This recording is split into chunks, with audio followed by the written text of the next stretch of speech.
Hello बच्चों, आप सभी को जय श्री राम। आप सभी का आपके अपने प्यारे से YouTube channel Sandeep technical classes में स्वागत है। मैं रोहन बढ़ाना आप सभी के लिए लेकर आ गया हूँ संविधान का नया टॉपिक, नीति निर्देशक तत्व। हमने कल इसकी नीति निर्देशक तत्व जो भाग 4 में है, एक इसका छोटा सा वर्णन कर लेते हैं। नीति निर्देशक सिद्धांत कहाँ पर है? भाग 4 के अंतर्गत है, जो राज्य के नीति निर्देशक तत्व कहलाते हैं। ये आर्टिकल 36 से 51 तक कहलाते हैं। बताइए, मौलिक अधिकार कौन से आर्टिकल से कौन से तक है? तो ये 12 से कौन से तक हैं? 32 तक। ठीक है, 12 से 35 तक होते हैं वैसे। 36 से फिर ये स्टार्ट हो जाते हैं। कहाँ से लिया गया है? आयरलैंड के संविधान से लिया गया है, जो स्पेन से है। भाग 4 में है, अनुच्छेद 36 से 51 तक है। महत्वपूर्ण कथन क्या है अम्बेडकर का? नीति निर्देशक तत्व सामाजिक और आर्थिक राजनीतिक लोकतंत्र की घोषणा पत्र है। इसके नीति निर्देशक तत्व जो हैं वो सामाजिक हैं, आर्थिक हैं, राजनीतिक लोकतंत्र का एक घोषणा पत्र दिया गया है। अम्बेडकर, राज्य के नीति निर्देशक सिद्धांतों को संविधान की नई विशेषता कहा गया है। संविधान की नई विशेषता किसने कहा है? अम्बेडकर जी ने। केटी शाह ने क्या कहा है? देखिए, केटी शाह ने क्या कहा है? नीति निर्देशक तत्व उस चेक की भांति हैं जिसका भुगतान की इच्छा पर छोड़ दिया जाता है। बैंक के भुगतान की इच्छा पर छोड़ दिया जा सकता है। मान लीजिए, तो रूल तो बनाए गए हैं, पर इसका भुगतान गवर्नमेंट करेगी, अपने हिसाब से करेगी। ग्रीनविले ऑस्टिन क्या है? नीति निर्देशक सिद्धांत की आत्मा, संविधान की आत्मा कहा गया। ग्रीनवेल ऑस्टिन ने क्या कहा? नीति निर्देशक सिद्धांत को संविधान की आत्मा कहा है। संविधान, इसके संशोधन देखेंगे, इसके अंतर्गत कौन कौन से संशोधन हुए, विचारधारा देखेंगे इसकी, उसके पश्चात हम इसे कंप्लीट करेंगे। कल कुछ इंट्रोडक्शन कर लिया था, अब हम क्या करेंगे कि इसमें कुछ और चीज़ें नई जोड़ देंगे। जैसे कि हमने कल अपने 11 क्वेश्चन हमारे जो हुए थे मौलिक कर्तव्य के, ऑप्शनल जो हमने क्वेश्चन कराए थे, टेस्ट लिया था, वो भी हमारे उसके टोटल मिलाकर 71 क्वेश्चंस हमने कंप्लीट करे हैं कल टेस्ट के। उम्मीद करता हूँ आप सभी ने वो देख लिया होंगे। जिसने ना देखे हों वो जाकर जाए, चैनल पर जाए, विजिट करे। चैनल पर विजिट करने के पश्चात वहाँ पर जाकर उन वीडियो को देखें। हम मौलिक अधिकार तक हमने पहले कंप्लीट करा चुके हैं। आज हम नीति निर्देशक तत्वों पर आए। तो नीति निर्देशक तत्व क्या कहते हैं? भाग 4 के अंतर्गत हमारे नीति निर्देशक तत्व आते हैं। ये वाला पेज हमने कल पढ़ लिया था, तो इसका एक ओवरव्यू दे देता हूँ। तो भाग 4 में हमने क्या आते हैं? हमारे नीति निर्देशक तत्व आते हैं, जिनको राज्य के नीति निर्देशक तत्व भी कहते हैं, या आर्टिकल 36 से लेकर 51 तक दिए गए हैं। और उसके बाद कहाँ से लिए गए हैं? आयरलैंड के संविधान से लिए गए हैं। और ये कहाँ पर हैं? आयरलैंड के संविधान से लिए गए हैं, जिसको स्पेन में बोलते हैं। आयरलैंड कहाँ पर है? स्पेन में है। भाग 4 के अनुच्छेद 36 से 51 तक दिए गए। महत्वपूर्ण कुछ कथन बोले गए, जैसे अम्बेडकर जी ने बोला नीति निर्देशक तत्व सामाजिक और आर्थिक राजनीतिक लोकतंत्र की घोषणा पत्र है।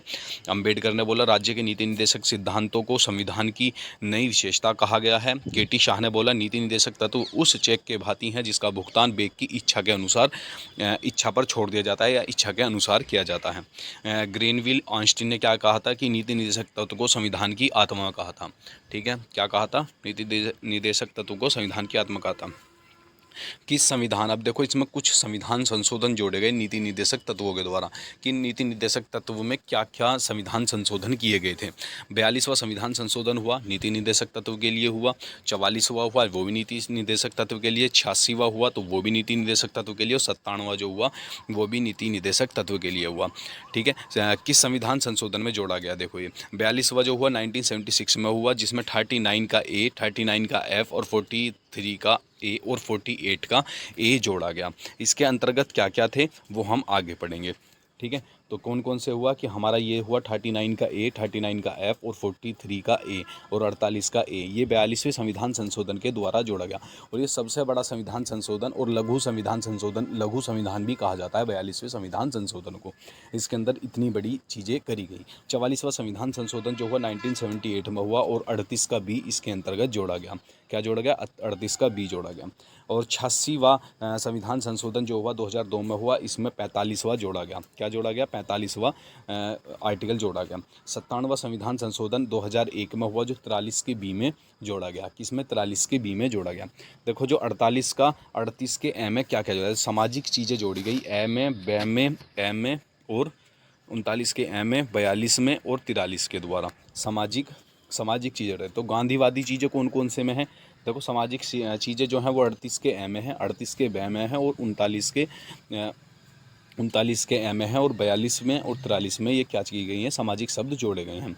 ठीक है, गांधीवादी जो चीज़ें हैं वो 40 में है, 43 के बी में है, 43 में है, 46 में है, 47 में है और 48 में है। तो ये आपको गांधीवादी चीज़ें भी समझ में आ गई होंगी।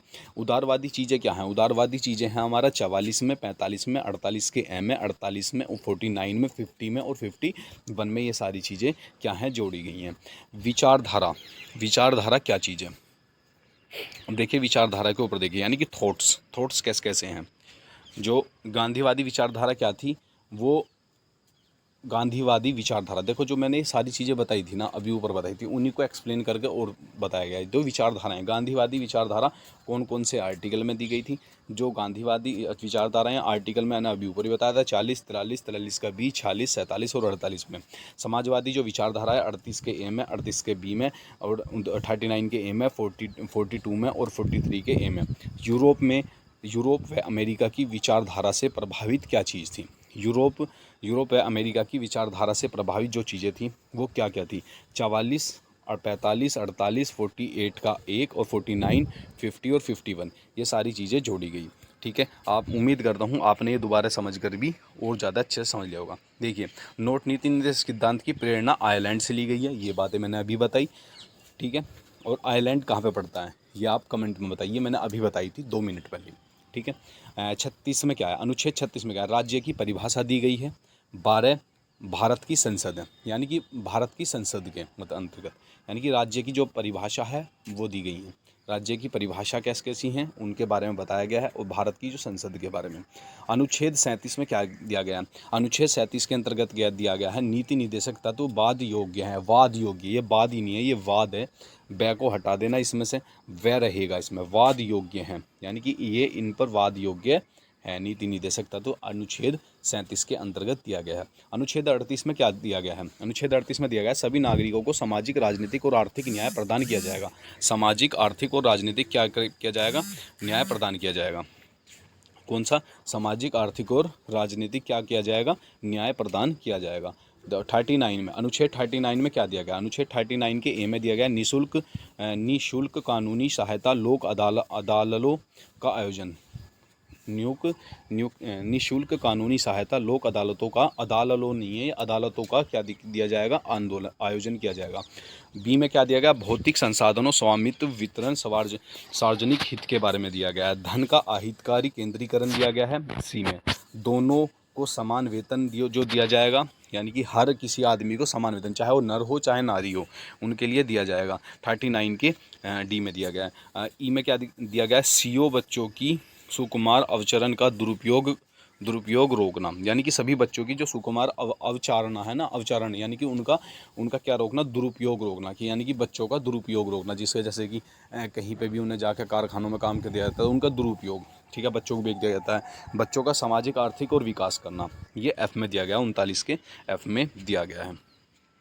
तो 39 के 39 में राज्य द्वारा जो कुछ चीज़ें दी गई हैं वो देखो दोबारा से हैं। राज्य और स्त्री और पुरुषों को आजीवन के पर्याप्त संसाधनों का अधिकार जो है वो 39 के ए में दिया गया है, यानी कि इनको क्या कहता है? आजीविका का दिया गया है। कुछ ट्रिकी बताइए, LDC PHC, LDC और PHC के द्वारा इसको याद रख सकते हैं। L से क्या होता है? लाइवहुड यानी कि आजीविका। डी से डिस्ट्रीब्यूशन यानी कि वितरण। सी से सेंट्रलाइजेशन संकेंद्रीकरण।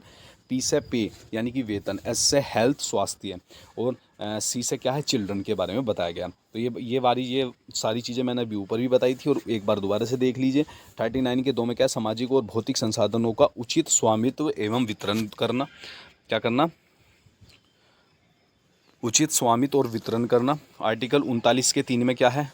धन और उत्पादन का अहितकारी संकेंद्र न होना। 39 के 4 में क्या है? समान कार्य के लिए स्त्री एवं पुरुष को एक समान वेतन प्रदान करना। 39 के 5 में क्या है? आयु एवं शक्ति की दृष्टि से स्त्री पुरुष श्रमिक व बच्चों को प्रतिकूल रोजगार से जाने से बचाना। 39 के 6 में क्या है? बच्चों को गरिमा के साथ विकास का अवसर देना और उन्हें प्रत्येक प्रकार के शोषण से बचाना। ठीक है, और उन्हें प्रत्येक प्रकार के शोषण से बचाना। अनुच्छेद 40 में क्या है? ग्राम पंचायतों का गठन किया जाएगा। अनुच्छेद 40 में क्या है? ग्राम पंचायतों का क्या किया जाएगा? गठन किया जाएगा। ठीक है, 41 में क्या है? का सभी नागरिकों को रोजगार एवं शिक्षा उपलब्ध करी जाएगी। 42 में क्या है, सभी नागरिकों को कर्म काम करने की माननीय दशाएं तथा महिलाओं को मातृत्व सहायता प्रदान की जाएगी। ठीक है, और उसके बाद एक्ट 2007 और 2013 में लागू किए गए थे ये सारी चीज़ें। ठीक है, जो नागरिकों को जो कर भी करेंगे, जो भी काम करेंगे, उनको माननीय दशा यानी कि एक निश्चित दशा दी जाएगी। दशाएं मतलब महिलाओं को मातृत्व सहायता प्रदान की जाएगी। महिलाओं को क्या है, एक मातृत्व सहायता प्रदान की जाएगी। ठीक है, अनुच्छेद 43 में क्या, अनुच्छेद 43 में लघु एवं कुटीर उद्योगों का विकास करा जाएगा।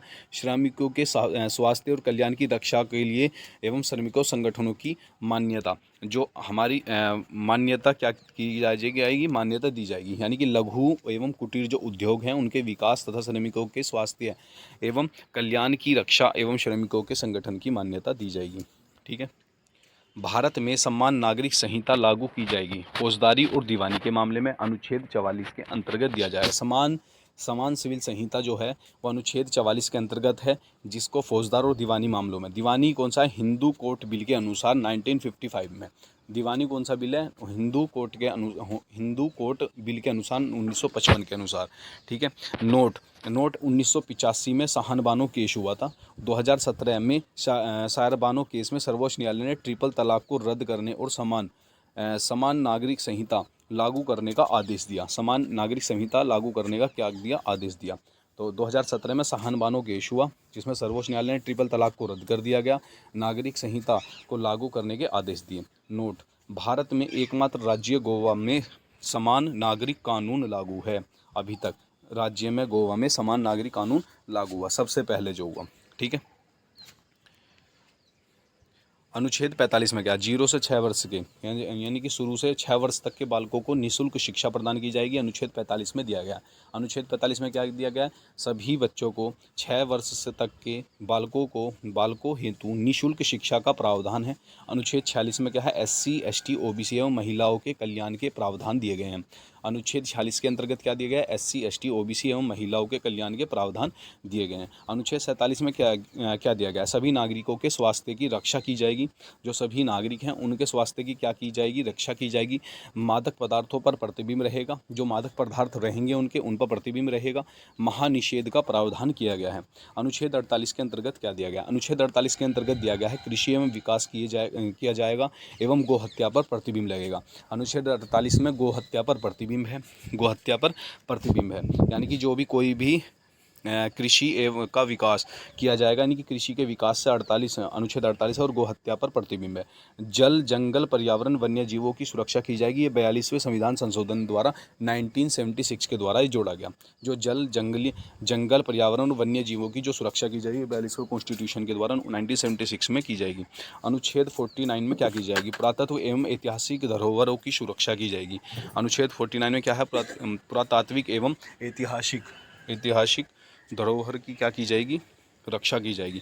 अनुच्छेद 50 में क्या है, व्यवस्थापिका तथा न्यायपालिका एक दूसरे से स्वतः अलग हो जाएंगी। अनुच्छेद 50 में दी गई जो हमारी व्यवस्थापिका है और न्यायपालिका है वे एक दूसरे से अलग हो जाएंगी, यानी कि पृथक हो जाएंगी।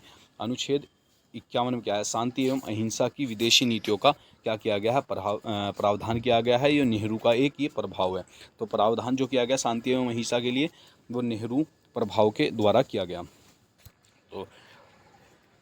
तो नीति निर्देशक तत्व में कुछ ये केस हुए, वाद हुए। श्रीमती चंपा केस मद्रास राज्य केस में हुआ 1950 में। कुंवर सिंह बिहार राज्य केस हुआ 1951 में। गोलकनाथ वर्सेस पंजाब राज्य केस हुआ 1967 में। इन तीनों केसों में सुप्रीम कोर्ट ने यह निर्णय दिया कि मूल अधिकार अधिक शक्तिशाली तथा सरकार नीति निर्देशक तत्वों को लागू करने के लिए नागरिकों के मूल अधिकार में कटौती नहीं कर सकती।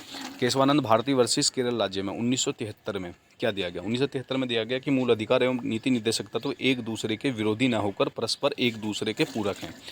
ठीक है, उसके बाद हम कल क्या करेंगे, कल हम इसमें कुछ क्वेश्चन करेंगे। आज की वीडियो इतनी रखते हैं, उम्मीद करता हूँ ये आपको समझ में आया होगा। ये लास्ट वाला टॉपिक इसमें मोस्ट इंपॉर्टेंट है, इसे ज़रूर देख लेना। ठीक है, जय श्री राम।